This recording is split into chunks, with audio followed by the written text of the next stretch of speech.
ನಮಸ್ಕಾರ ವೀಕ್ಷಕರೇ, ಆರೋಗ್ಯ ಕಿರಣ ಕಾರ್ಯಕ್ರಮಕ್ಕೆ ತಮ್ಮೆಲ್ಲರಿಗೂ ಕೂಡ ಸ್ವಾಗತ. ನಮ್ಮ ಜೊತೆ ಇದ್ದಾರೆ ಜಗದೀಶ್ ಅವರು, ಹಿರಿಯ ಆರೋಗ್ಯ ಚಿಕಿತ್ಸಕರು. ಇವತ್ತು ಕ್ಷಯ ರೋಗದ ಬಗ್ಗೆ ನಾವು ಹೆಚ್ಚಿನ ಮಾಹಿತಿಯನ್ನ ಪಡ್ಕೊಳ್ಬೇಕು ಅಂತ ಹೇಳಿ ಅವರಿಬ್ಬರನ್ನು ಕೂಡ ನಮ್ಮ ಚಾನೆಲ್ಗೆ ಕರೆಸಿದ್ದಾವೆ. ಬಹುತೇಕ ಮಾರ್ಚ್ 24ರಂದು ಪ್ರತಿ ವರ್ಷವೂ ಕೂಡ ಕ್ಷಯ ರೋಗದ ಬಗ್ಗೆ ಒಂದು ಜಾಗೃತಿ ಕಾರ್ಯಕ್ರಮ ಇಡೀ ದೇಶದಾದ್ಯಂತ ನಡೀತಾ ಇದೆ.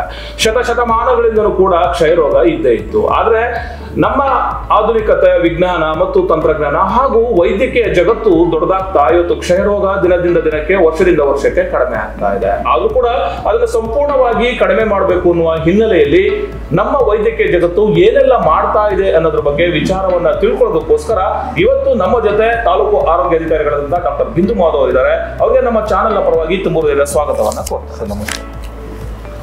ಸೊ ಎಲ್ಲ ಒಂದ್ ಕಡೆ ಇವತ್ತು ಕ್ಷಯ ರೋಗ ಅನ್ನುವಂಥದ್ದು ಎಲ್ಲರನ್ನ ಬೆಚ್ಚಿ ಬೀಳಿಸುವಂಥದ್ದು. ಇತ್ತೀಚೆಗೆ ಅದ್ರ ಬಗ್ಗೆ ಮಾಹಿತಿ ಇದೆ, ಆದ್ರೂ ಕೂಡ ಬಹಳ ವರ್ಷಗಳ ಹಿಂದೆ ಸಾಕಷ್ಟು ಸಮಸ್ಯೆ ಆಗ್ತಾ ಇತ್ತು.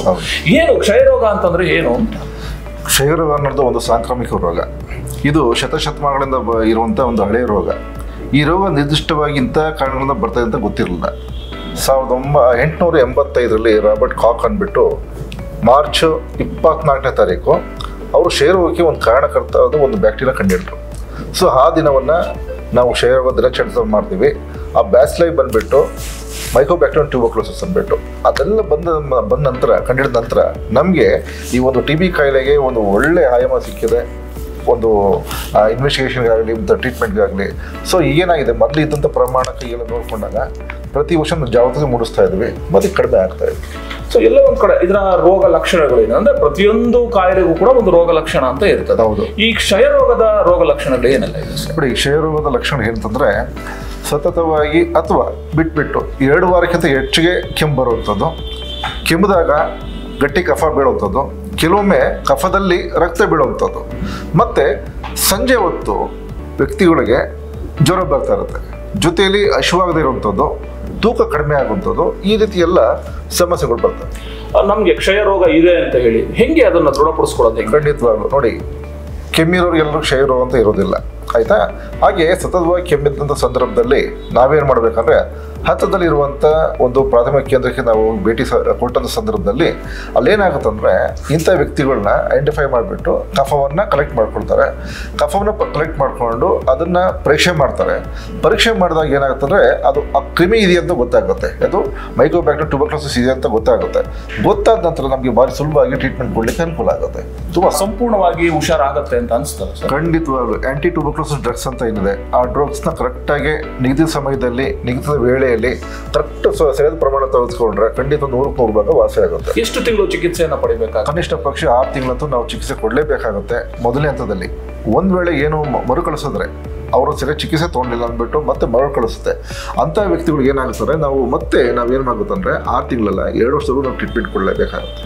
ಇಲ್ಲ ಒಂಥರ ನೀವು ಚಿಕಿತ್ಸೆ ಕೊಡ್ತಾ ಹೋಗ್ತೀರಾ, ಸೊ ಕೊಡುವಂತ ಸಮಯದಲ್ಲಿ ಏನಾದ್ರು ಅಡ್ಡ ಪರಿಣಾಮಗಳಾಗುವಂತ ಸಾಧ್ಯತೆ? ಯಾಕಂದ್ರೆ ಹಳ್ಳಿಗಳಲ್ಲಿ ಒಂದು ಭಯ ಇದೆ, ಏನೋ ಒಂದು ನಾವು ಟ್ರೀಟ್ಮೆಂಟ್ ತಗೊಳ್ತೀವಿ, ಸೊ ಅಡ್ಡ ಪರಿಣಾಮ ಆಗ್ಬಿಟ್ರೆ ಏನೆಲ್ಲ ಸಮಸ್ಯೆ ಆಗುತ್ತೆ, ನಮ್ಮ ಜೀವಕ್ಕೆ ಆಪತ್ತು ಅನ್ನುವ ಒಂದು ವಿಚಾರ ಕೂಡ ಹಳ್ಳಿಗಳಲ್ಲಿ ಮಾತಾಡ್ತಾ ಹೋಗ್ತಾರೆ. ಇದ್ರ ಬಗ್ಗೆ ಏನು ಅನ್ಸುತ್ತೆ? ಈಗ ಅಡ್ಡ ಪರಿಣಾಮಗಳು ಪ್ರತಿಯೊಂದು ಔಷಧಿಗಳು ಸಹಿತ ಸಣ್ಣ ಪುಟ್ಟ ಅಡ್ಡ ಪರಿಣಾಮಗಳು ಇದ್ದೇ ಇರ್ತದೆ. ಅದೇ ರೀತಿ ಈ TB ಡ್ರಗ್ಸ್ ತೆಗೆದುಕೊಂಡ ಸಂದರ್ಭದಲ್ಲಿ ವಾಕರಿಕೆ ಆಗೋದು, ವಾಂತಿ ಆಗೋದು, ಸ್ವಲ್ಪ ಆಯಾಸ ಆಗೋದು, ಸುಸ್ತಾಗೋದು, ಇವೆಲ್ಲ ಆಗ್ತಾ ಇರುತ್ತೆ. ಬಟ್ ಅದೆಲ್ಲ ಅಲ್ಪ ಮಟ್ಟದ ಒಂದು ಅಡ್ಡ ಪರಿಣಾಮಗಳು. ಅವೆಲ್ಲ ಏನಂದರೆ ಕ್ಲೀನಾಗಿ ಊಟ ಮಾಡಿ ಒಳ್ಳೆ ಪೌಷ್ಟಿಕಾಂಶ ತೆಗೆದುಕೊಂಡು ಮಾತೆ ತೆಗೆದುಕೊಂಡ ಸಂದರ್ಭದಲ್ಲಿ ಯಾವುದೇ ಕಾರಣಕ್ಕೂ ಏನು ಅಡ್ಡ ಪರಿಣಾಮಗಳು ಆಗಲ್ಲ. ಅದು ಸಹಿತ ಈ ವಾಂತಿ ಆಗುತ್ತೆ. ಅದಕ್ಕೆ ವಾಂತಿ ಏನಾದರೆ ವಾಂತಿಗೆ ತಟ್ಟಾಗ ನಾವು ಮಾತ್ರೆ ಕೊಡ್ತೀವಿ, ಏನಾಗುತ್ತೆ. ನಿಮ್ಮ ಅನುಭವದ ಪ್ರಕಾರ ನೀವು ಟ್ರೀಟ್ಮೆಂಟ್ ಮಾಡಿದ ಮೇಲೆ ಸಂಪೂರ್ಣವಾಗಿ ಗುಣವಾಗಿದೆ ಅಂತ ಅನಿಸಿರುವಂಥದ್ದು ಇದೆ? ಖಂಡಿತವಾಗ್ಲು 85% ಎಲ್ಲ ಸಹಿತ ಗುಣವಾಗೇ ಆಗ್ತಾರೆ. ನಮ್ಮ ಗುರಿ ಇರೋದು ಈಗ 100% ಗುರಿ ವಾಸ ಮಾಡಬೇಕಂತ. 15% ಹೇಗೆ ಬಿಟ್ಟೆ ಅಂತಂದರೆ ಶೇಕಡಾವಾರು ನಾವು 100% ಜನ ನಾವು ಕ್ಷಯ ರೋಗ ತೆಗೆದುಕೊಂಡಂಥ ಸಂದರ್ಭದಲ್ಲಿ 85 ಜನ ಖಂಡಿತವಾಗಿ ಗುಣವಾಗ್ತಾರೆ. ಇನ್ನು 15 ಜನ ಏನಿರ್ತಾರೆ ಅಂತಂದರೆ ನಾನಾ ಕಾಯಿಲೆಗಳು ಇರ್ತವೆ, ಕೇವಲ ಕ್ಷಯ ರೋಗ ಒಂದೇ ಅಲ್ಲ, ಅದ್ರ ಜೊತೆಲಿ ಬೇರೆ ಬೇರೆ ಕಾಯಿಲೆ ಇರ್ತವೆ. ಆ ಕಾಯಿಲೆಯಿಂದ ಸಹಿತ ಅವರು ಸಾಯೋದು ಸಂದರ್ಭ ಇದೆ. ಆದರೆ 100% ಭಾಗ ಕ್ಷಯ ರೋಗದಿಂದ ಸತ್ತಿರುವಂಥವ್ರು ಯಾರು ಇಲ್ಲ. ಬಹುತೇಕ ಈ ರೋಗ ಯಾರಿಗೆ ಹೆಚ್ಚಾಗಿ ಕಂಡು ಬರುತ್ತೆ ಅಂತ? ಇದು ನಿರ್ದಿಷ್ಟವಾಗಿ ಇಂಥ ವಯಸ್ಸು ಅಂತ ಏನಿಲ್ಲ. ಯಾರ್ಯಾರಿಗೆ ಅವ್ರಿಗೆ ಡಯಾಬಿಟಿಸ್ ಇರುತ್ತೆ, ಅಧಿಕ ರಕ್ತದೊತ್ತಡ ಇರುತ್ತೆ, ಇಮ್ಯುನಿಟಿ ಅಂತ ನಾವು ಹೇಳ್ತೀವಿ, ರೋಗನಿರೋಧಕ ಶಕ್ತಿ ಕಡಿಮೆ ಇರುತ್ತೆ, ವಯಸ್ಸಾದವ್ರಿಗೆ, ಎಸ್ಪೆಷಲಿ ಸ್ಮೋಕಿಂಗ್ ಮಾಡೋಂಥವ್ರಿಗೆ, ಇವ್ರಿಗೆಲ್ಲ ಜಾಸ್ತಿ ಇರುತ್ತೆ. ವಯಸ್ಸಾದವ್ರು ನಾವು ಕಾಣ್ತೀವಿ, ಚಿಕ್ಕ ಮಕ್ಕಳಲ್ಲೂ ಸಹಿತ ನಾವು ಕಾಣ್ತೀವಿ. ಬಹುತೇಕ ರೋಗ ಬರೋದಕ್ಕಿಂತ ನಂತರ ಟ್ರೀಟ್ಮೆಂಟ್ ತಗೊಳೋದಕ್ಕಿಂತ ಪ್ರಿಕಾಷನ್ಸ್ ಅಂತ ನಾವು ಮಾತಾಡ್ತೀವಿ. ಖಂಡಿತ ತುಂಬಾ ಒಳ್ಳೆ. ಇದಕ್ಕೆ ಪ್ರಿಕಾಷನ್ಸ್ ಏನೆಲ್ಲ ತಗೊಂಡ್ರೆ ನಾವು ಈ ರೋಗದಿಂದ ನಮ್ಮನ್ನ ತಡ್ಕೋಬಹುದು? ಖಂಡಿತ ಅಲ್ಲ, ಒಳ್ಳೆ ಪ್ರಶ್ನೆ ಇದು. ನೋಡಿ, ನಾವು ಪ್ರತಿನಿತ್ಯ ಕೆಮ್ತೀವಿ ಮತ್ತೆ ಸೀನ್ತೀವಿ ಮತ್ತೆ ಮಾತಾಡ್ತೀವಿ, ಇದು ಸಹಜ ಒಂದು ಪ್ರಕ್ರಿಯೆ, ಆಯ್ತಾ. ಇಲ್ಲಿ ಒಂದು ಕಾಫ್ ಹೈಜಿನ್ ಅಂತ ಒಂದು ಬರುತ್ತೆ ತುಂಬ ಚೆನ್ನಾಗಿ. ಈ ಕಾಫ್ ಹೈಜಿನ್ ತುಂಬ ಇಂಪಾರ್ಟೆಂಟ್, ಫಾಲೋ ಮಾಡಬೇಕಾಗುತ್ತೆ. ಈ ಕೆಮ್ಮು ಬಂದಾಗ ಏನು ಮಾಡ್ತೀವಿ, ಸೀನ್ ಬಂದಾಗ ನಮ್ಮ ಮುಂದೆ ಎಷ್ಟು ಜನ ಇರ್ತಾರೆ ಅದ್ರ ಬಗ್ಗೆ ನಾವು ಯೋಚನೆ ಮಾಡಲ್ಲ, ಸುಮ್ಮನೆ ಕೆಮ್ಮಿಡ್ತೀವಿ, ಸೀನ್ತೀವಿ. ಒಂದು ವೇಳೆ ಏನಾದರೂ ಈ ಕ್ರಿಮಿಗಳು ಈ ಕಫದಿಂದಲೇ ಈಚೆ ಬಂದ ಸಂದರ್ಭದಲ್ಲಿ ಇನ್ನೊಬ್ಬ ಆರೋಗ್ಯವಂತ ವ್ಯಕ್ತಿಗೆ ದೇಹಕ್ಕೆ ಹೋಗ್ಬಿಟ್ಟು ಅವನು ರೋಗಿ ಆಗ್ಬೋದು. ಸೊ ಹಾಗಾಗಿ ಕಾಫ್ ಹೈಜಿನ್ ಅಂತ ಒಂದಿದೆ.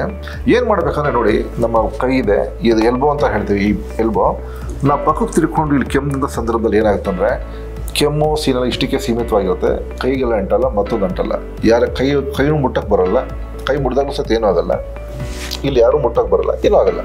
ನಾವು ಅದೇ ರೀತಿ ಕೆಮ್ಮಿದಾಗ ಏನಾಗುತ್ತೆ ಅಂದರೆ, ನಮ್ಮ ಸುತ್ತಮುತ್ತ ಇರುವಂಥ ಪರಿಸರದಲ್ಲಿ ಎಷ್ಟು ಜನ ಇರ್ತಾರೋ ನಮ್ಮ ಸುತ್ತಮುತ್ತ ಅವ್ರಿಗೆಲ್ಲ ಇದು ಹರಡುತ್ತೆ. ಇದ್ರ ಬಗ್ಗೆ ಸಾರ್ವಜನಿಕವಾಗಿ ತಾವು ಮಾಹಿತಿ ತಿಳಿಸುವಂಥ ಕೆಲಸಗಳಾಗ್ತಾ ಇದೆ. ಖಂಡಿತವಾಗ್ಲೂ ನಾವು ಪ್ರತಿ ಹಂತದಲ್ಲೂ ಸಹಿತ ಎಲ್ಲಿ ಅವಕಾಶ ಸಿಗುತ್ತೆ, ಶಾಲೆ ಇರ್ಬೋದು, ಸಮುದಾಯದಲ್ಲಿ ಇರ್ಬೋದು, ಮತ್ತೆಲ್ಲ ಕಡೆ ಸಹಿತ ಒಂದು IC ಪ್ರೋಗ್ರಾಮ್ ಅಂತ ನಾವು ಮಾಡ್ತೀವಿ. TB ಬಗ್ಗೆ ನಾವು ಸಾಕಷ್ಟು ಜಾಗೃತಿಯನ್ನು ನಾವು ಮೂಡಿಸ್ತಾ ಇದ್ದೀವಿ. ಬಹುತೇಕ ಎಲ್ಲ ಕಾಯಿಲೆಗಳಿಗೂ ಕೂಡ ಸರ್ಕಾರ ಒಂದಷ್ಟು ಸೌಲಭ್ಯಗಳನ್ನ ಕೊಡ್ತಾ ಹೋಗುತ್ತೆ. ಅದು HIV AIDS ಇರ್ಬೋದು ಅಥವಾ ಬೇರೆ ಬೇರೆ ಎಲ್ಲ ರೋಗಗಳಿಗೂ ಕೂಡ. ಸೊ ಈ ಸರ್ಕಾರ ಈ ರೋಗಕ್ಕೂ ಏನಾದ್ರು ಸೌಲಭ್ಯಗಳನ್ನ ಒದಗಿಸ್ತಾ ಇದೆ ಏನು? ಖಂಡಿತವಾಗಿ ಏನಾದ್ರು? ಖಂಡಿತವಾಗ್ಲೂ ಈ ಒಂದು ಕಾಯಿಲೆ ಇರುವಂತ ವ್ಯಕ್ತಿಗಳಿಗೆ ಅವರಿಗೆ ಒಂದು ಆರ್ಥಿಕ ನೆರವನ್ನು ಸರ್ಕಾರ ಕೊಡುತ್ತೆ. ಪ್ರತಿ ತಿಂಗಳು ಸಹಿತ 6 ತಿಂಗಳವರೆಗೂ ಸಹಿತ ಪ್ರತಿ ತಿಂಗಳು 1,000 ರೂಪಾಯಿ ಒಂದು ಪೇಷಂಟ್ ಅವ್ರ ಅಕೌಂಟ್ಗೆ ಹೋಗುತ್ತೆ. ಅದು 6 ತಿಂಗಳು ಕೊಡ್ತಾರೆ. 6,000 ರೂಪಾಯಿ ಅವ್ರಿಗೆ ಒಂದು ಪ್ರೋತ್ಸಾಹ ಸಿಗುತ್ತೆ. ಈ ಹಣ ಸಿಗ್ತಾ ಇರೋದು ಬೇರೆ ಖರ್ಚು ಮಾಡ್ಲಿಕ್ಕಲ್ಲ, ಒಳ್ಳೆ ಆಹಾರ ತಗೊಳ್ಳಿ, ಒಳ್ಳೆ ಪೌಷ್ಟಿಕಾಂಶ ತಗೊಂಡ್ಬಿಟ್ಟು ಪ್ರತಿ ತಿಂಗಳು ಸಹಿತ ಸರ್ಕಾರ ನೇರವಾಗಿ ಅವ್ರ ಅಕೌಂಟ್ಗೆ ಕೊಡುತ್ತೆ. ನಮ್ಮ ತಾಲೂಕಲ್ಲಿ ಅಂದ್ರೆ ಗುಬ್ಬಿ ತಾಲೂಕಲ್ಲಿ ಇಂತಹ ಕಾಯಿಲೆ ಇರುವಂತಹ ಸಂಖ್ಯೆ ಎಷ್ಟಿದೆ? ಹೇಗೆ ಗುರುತಿಸ್ತಾ ಇದ್ದೀವಿ? ಆಯ್ತು, ಒಳ್ಳೆ ಪ್ರಶ್ನೆ. ಕಳೆದ ಒಂದು 5 ವರ್ಷದ ಹಿಂದೆ ನಾವು ಹೋಲಿಸಿದ ಸಂದರ್ಭದಲ್ಲಿ 5 ವರ್ಷದಲ್ಲಿ ಸುಮಾರು ನಮಗೆ ಒಂದು 260ರಿಂದ 280 ಕೇಸ್ಗಳು ಬರ್ತಾ ಇದೆ. ಇವೆಲ್ಲ ನಾವು ಇಂಪ್ಲಿಮೆಂಟ್ ಮಾಡಿದ್ಮೇಲೆ ಏನಾಗ್ತದೆ, ರೋಗ ಸಂಖ್ಯೆ ಕಡಿಮೆ ಆಗ್ತದೆ. ಈಗ ನಾವು ಆಸುಪಾಸು 120ರಿಂದ 125ಕ್ಕೆ ನಾವು ಇಳಿದಿದ್ದೀವಿ. ನಮ್ಮ ಗುರಿ ಏನಂತಂದ್ರೆ 1 ಲಕ್ಷ ಜನಸಂಖ್ಯೆಗೆ 40 ಜನ ಮಾತ್ರ ನಮ್ಮ ಕ್ಷೇತ್ರಗಳು ನಾವು ತರಬೇಕು ಅಂತ. 1 ಲಕ್ಷ ಮೊದಲೇನಿತ್ತಂದ್ರೆ 140, 100 ಈ ತರ ಎಲ್ಲ ಬರ್ತಾ ಇರ್ತದೆ. ಈಗ ನಮ್ಮ ಗುರಿ ಏನಂತಂದ್ರೆ 1 ಲಕ್ಷ ಜನಸಂಖ್ಯೆಗೆ 40 ಬೆಳೆಸ್ಬೇಕಂತ. ಆ ನಿಟ್ಟಿನಲ್ಲಿ ನಾವು ಕಾರ್ಯಪ್ರವೃತ್ತರಾಗಿದ್ದೀವಿ. ಈಗ ನಮ್ಗೇನಾಗ್ತದೆ ಅಂದ್ರೆ, ನಮ್ಗೆ ಈ ತರ ನೋಡಿದಾಗ 105ರಿಂದ 106 ಕೇಸು ಅಥವಾ ಹೆಚ್ಚಿಗೆ ಅಂದ್ರೆ 110 ಕೇಸು. ಈಗ ಹಾಗೆ ನಾವು 117 ನಾವು ಬಂದು ತಲುಪಿದ್ದೀವಿ. ನಾವು 117 ಬಂದು ತಲುಪಿದ್ದೀವಿ. ಇನ್ನು ನಾವು ಶ್ರಮ ಹಾಕಿದಾಗ ಖಂಡಿತವಾಗ್ಲೂ ಕಡಿಮೆ ಆಗಿದೆ. ಎಕ್ಸಾಂಪಲ್, ನಮ್ಮ ತಾಲೂಕಲ್ಲಿ ಯಾವ ಭಾಗದಲ್ಲಿ ಹೆಚ್ಚು ಈ ಕ್ಷಯ ರೋಗದ ರೋಗಿಗಳು ಕಂಡು ಇಲ್ಲ, ಎಲ್ಲ ಭಾಗದಲ್ಲಿ ಇದ್ದಾರೆ. ಜನಸಂದಣಿ ಎಲ್ಲಿ ಜಾಸ್ತಿ ಇಲ್ಲೋ, ಎಲ್ಲಿ ಹೋಗ್ ಕ್ರೌಡೆಡ್ ಪ್ಲೇಸಸ್, ಎಲ್ಲಿ ಸಂತೆಗಳಿರುತ್ತೆ, ಎಲ್ಲ ಆಡುವಂಥ ಜಾಗಗಳು ಎಲ್ಲ ಕಡೆ ಇದ್ದಾರೆ. ಬಟ್ ಎಲ್ಲರೂ ಸಹಿತ ಏನಾಗುತ್ತಂದ್ರೆ, ಈಗ ಫಸ್ಟ್ ನಾವು ಕಂಡುಹಿಡಿಬೇಕಾಯ್ತು. ಈಗ ಅವರೇ ಹೇಳ್ತಾ ಇದ್ದಾರೆ, ಸರ್ ನನಗೆ ಯಾಕೋ 2 ವಾರ ಕೆಮ್ಮಿದೆ, ಕಫ ಪರೀಕ್ಷೆ ಮಾಡಿಸಿದ್ರೆ ಅವರು ಸ್ವಯಂ ಪ್ರೇರಿತ ಈಚೆ ಬರ್ತಾ ಇದ್ದಾರೆ. ಒಂದು ಎರಡನೇದಾಗಿ, ಒಬ್ಬ ರೋಗಿಗೆ ನಾವೇನು ಚಿಕಿತ್ಸೆ ಕೊಡ್ತೀವಿ, ಆ ಗುಣವಂತದ ಆಗಿರೋಂಥ ಒಂದು ವ್ಯಕ್ತಿ ಏನ್ ಮಾಡ್ತಾನೆ ಅಂದ್ರೆ, ಅವನೊಬ್ಬ ತುಂಬಾ ಒಳ್ಳೆ VIP ಕೆಲಸ ಮಾಡ್ತಾನೆ. ಅವನೇನ್ ಮಾಡ್ತಾನೆ, ತನ್ನ ಮನೆಗೆ ಹೋಗ್ಬಿಟ್ಟು ತನ್ನ ಪರಿಸರದಲ್ಲಿ ಈ ತರ ಯಾರಾದ್ರೂ ಇದೇ ತರ ರೋಗ ಲಕ್ಷಣ ಕಂಡು ಬಂದ್ರೆ ಅವ್ನು ಫಸ್ಟ್ ಹೇಳಿದ ಕೆಲಸ ಏನಂತಂದ್ರೆ, ದಯವಿಟ್ಟು ಹೋಗ್ಬಿಟ್ಟು ಪರೀಕ್ಷೆ ಮಾಡಿಸ್ಕೊಳ್ಳಿ ಅಂತ. ಸೊ ಈ ತರ ವ್ಯಕ್ತಿಗಳಿಂದ ನಮ್ಗೆ ಸಹಾಯ ಆಗ್ತಾ ಇದೆ. ಜೊತೆಯಲ್ಲಿ ತಮ್ಮಂತ ಪತ್ರಕರ್ತರ ವ್ಯಕ್ತಿಗಳು ಮತ್ತೆ ಎಲ್ಲಾ ಮಾಧ್ಯಮಗಳಿಂದ ಸಹಾಯ ಆಗ್ತದೆ. ಸೊ ಎಲ್ಲ ಒಂದ್ ಕಡೆ ಮಾರ್ಚ್ 24 ಏನ್ ನೀವು ಕ್ಷಯ ರೋಗದ ಬಗ್ಗೆ ಜಾಗೃತಿ ನಡೆಯುವಂತ ಇದೆ. ಈ ಬಾರಿ ತಾಲೂಕಲ್ಲಿ ಏನೆಲ್ಲ ಕಾರ್ಯಕ್ರಮಗಳ? ಈಗ ನಾವು ಈಗ ಪರೀಕ್ಷೆ ನಡೀತಾ ಇದ್ದೀವಿ, ಮಕ್ಕಳಿಗೆಲ್ಲ ಪರೀಕ್ಷೆ ನಡೀತಾ ಇದೆ. ಸೊ ನಮಗೆ PUC ಪರೀಕ್ಷೆ ನಡೆದಿದೆ. ಸೊ ಹಾಗಾಗಿ ಸ್ವಲ್ಪ ನಾವು ಸ್ಕೂಲ್ ಮತ್ತು ಕಾಲೇಜಿಗೆ ಕಾನ್ಸಂಟ್ರೇಟ್ ಮಾಡೋಕ್ಕಾಗಲ್ಲ. ನಾವು ಸಮುದಾಯದಲ್ಲಿ ಒಂದು ಜಾಥಾ ಮುಖಾಂತರ ಒಂದು ಆರೋಗ್ಯ ಕಾರ್ಯಕ್ರಮ ನಡೆಸಬೇಕಂತ ಇದ್ದೀವಿ. ಮತ್ತೆ ಕೇವಲ ನಾವು 24ಕ್ಕೆ ಸೀಮಿತ ಮಾಡ್ದಂಗೆ ನಾವು ಇಡೀ ತಿಂಗಳು ಮತ್ತೆ ಸಾಧ್ಯವಾದರೆ ಮುಂದಿನ ತಿಂಗಳು ನಿರಂತರವಾಗಿ ನಮ್ಮ ಪ್ರಾಥಮಿಕ ಕೇಂದ್ರಗಳ ಎಲ್ಲ ಮಟ್ಟದಲ್ಲೂ ಸಹಿತ ನಾವು ಒಂದು ಆರೋಗ್ಯ ಅರಿವು ಮೂಡಿಸಬೇಕಂತ ಅಂದ್ಕೊಂಡಿದ್ದೀವಿ. ಈಗಾಗಲೇ ನಾವು ಆದೇಶನ ಕೊಟ್ಬಿಟ್ಟಿದ್ದೀವಿ.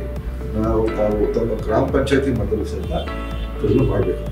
ಈಗ ಎಲ್ಲ ಆಸ್ಪತ್ರೆಗಳಲ್ಲೂ ಕೂಡ ಈ ಕಾರ್ಯಕ್ರಮ ನಡೆಯುತ್ತೆ. ವಿಶ್ವ ಕ್ಷಯರೋಗ ದಿನಾಚರಣೆ ಅಂದ್ಬಿಟ್ಟು ಪ್ರತಿ ಮಾರ್ಚ್ 24 ತಾರೀಕು ಎಲ್ಲ ಆಸ್ಪತ್ರೆ ನಡೆಯುತ್ತೆ. ವಿಶೇಷವಾಗಿ ಇನ್ನೊಂದು ಹೇಳಬೇಕು, ನಾವು ಒಂದು ಹೆಜ್ಜೆ ಮುಂದೆ ಇಟ್ಟಿದ್ದೀವಿ. ಸರ್ಕಾರ ಆದೇಶದಂತೆ ಕೆಲವು ಗ್ರಾಮ ಪಂಚಾಯತಿಗಳನ್ನ ನಾವು ಆಯ್ಕೆ ಮಾಡ್ತೀವಿ. ಆ ಗ್ರಾಮ ಪಂಚಾಯತಿಗಳನ್ನ ಕ್ಷಯ ಮುಕ್ತ ಗ್ರಾಮ ಪಂಚಾಯತಿ ಅಂತ ನಾವು ಘೋಷಣೆ ಮಾಡ್ತಾರೆ.